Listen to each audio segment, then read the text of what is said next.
کائنات کی عظیم ہستی حضرت محمد صلی اللہ علیہ وآلہ وسلم کے حق میں انسداد توہین رسالت قانون، لبرل، سیکولر اور دیگر مغربی طاقتوں کو اس حوالے سے قطعی قبول نہیں ہے کہ اسے کسی بھی مسلم ملک میں نافذ رہنے دیا جائے، کیونکہ لبرل اور سیکولر سوچ رکھنے کی وجہ سے ان کے اسلامی دشمن نظریات اس قانون کو انسانیت کے خلاف ظلم پر مبنی قانون قرار دیتے ہیں، جبکہ دوسری جانب ملکہ برطانیہ کی توہین، یہودیوں کے ہولوکاسٹ اور کسی بھی ملک کے دستور کے بھی انکار تک پر سنگین سزائیں ہیں۔ تو پھر دنیا بلکہ کائنات کی عظیم مقدس و محترم ہستی کی شان اقدس میں گستاخی کا ارتکاب کرنے والے ملعون عناصر کے لیے موت کی سزا مقرر کرنا تو مسلمانوں کا اولین فرض ہے۔ واضح رہے کہ قانون توہین رسالت تعزیرات پاکستان میں دفعہ 295 کے تحت ایک اسلامی قانون ہے، جبکہ اس قانون کو ظلم قرار دینے والوں کو یہ علم بھی ہے کہ 295 قانون پاکستان میں موجود اقلیتوں کو سب سے زیادہ تحفظ فراہم کرتا ہے۔ اگر یہ قانون نافذ نہ ہو تو بطور مسلم کوئی بھی مسلمان کسی بھی گستاخ رسول کو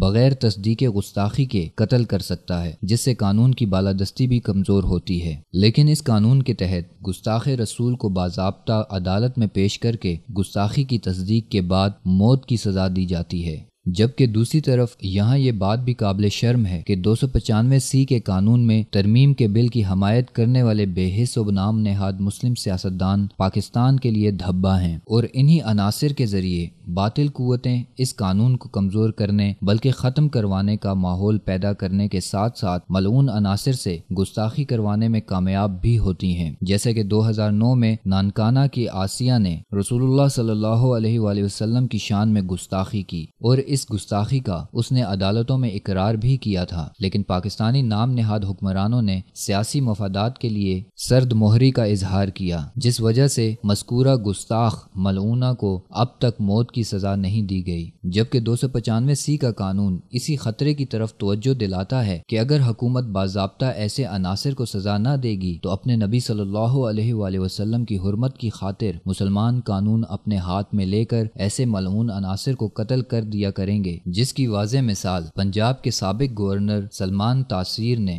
جب انسداد توہین رسالت کے قانون کو نعوذ باللہ کالا قانون کہا تھا، اور وہ گورنر ہونے کی بنا پر موت کی سزا سے وقتی طور پر بچا رہا، آخر کار اسے اپنی اسی جرم کی پاداش میں ایک عاشق رسول صلی اللہ علیہ وآلہ وسلم کے ہاتھوں جہنم واصل ہونا پڑا۔ یہاں یہ بات بھی افسوسناک ہے کہ پاکستان کے ایک حکومتی نظام نے گستاخ رسول صلی اللہ علیہ وآلہ وسلم کو گورنر برقرار رکھا تھا، جبکہ دوسرے بے حس حکومتی نظام نے عاشق رسول صلی اللہ علیہ وآلہ وسلم کو ناجائز پھانسی دے کر مسلمانوں کے سر شرم سے جھکا کر بے حسی کا مظاہرہ کیا تھا۔ بہرحال ایسی بہت سی مثبت و منفی مثالیں ہماری مسلم تاریخ کا حصہ ہیں، بس حالات کا تقاضا یہ ہے کہ اس قانون کی مخالفت کرنے والوں کو لگام دیتے ہوئے اس کی بالادستی کو مزید مستحکم کرنے کے لیے رسول اللہ صلی اللہ علیہ وآلہ وسلم سے سچی محبت اور عقیدت رکھنے والا ہر فرد اپنا کردار ادا کرے، وگرنہ ہر دور میں ممتاز قادری شہید پیدا ہوتے رہیں گے۔